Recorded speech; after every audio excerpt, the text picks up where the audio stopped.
कीर्तनकारांनी नेमकं कीर्तनात काय भाष्य केलं किंवा काय त्यांनी मांडलं किंवा कॉन्ट्रोव्हर्सी होईल असं काही ते बोललेत का, आणि त्यानंतर ही प्रतिक्रिया आली का, हे पहिल्यांदा तपासलं पाहिजे. कीर्तनकारांनी धर्माचं महत्व सांगत असताना किंवा वारकरी संप्रदायाचं महत्व मांडत असताना इतर धर्मीय लोक दुखावणार नाहीत याची पण काळजी घेतली पाहिजे. कारण महाराष्ट्राला वारकरी संप्रदायाची एक मोठी परंपरा आहे. या माध्यमातून कुठल्या धर्माच्या विरुद्ध जर ते कीर्तनकारांनी चुकीचं भाष्य केलं असेल तर ती प्रतिक्रियेनं स्वाभाविक होती.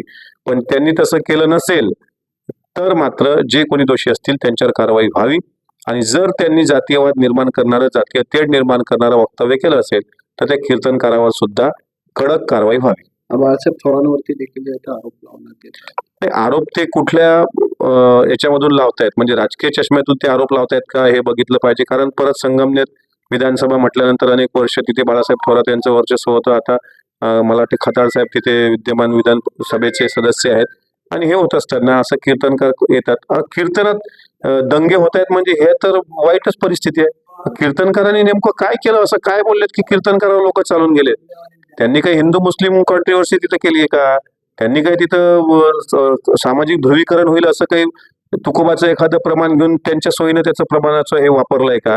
ह्या सगळ्या जर गोष्टी होत असतील तर ते कीर्तनकाराचं कीर्तन तपासणं महत्वाचं आहे. कारण विषारी विष जर प्रबोधनातून आणि कीर्तनातून पेरायला तुम्ही लागलात तर महाराष्ट्राच्या हे हिताचं नसेल.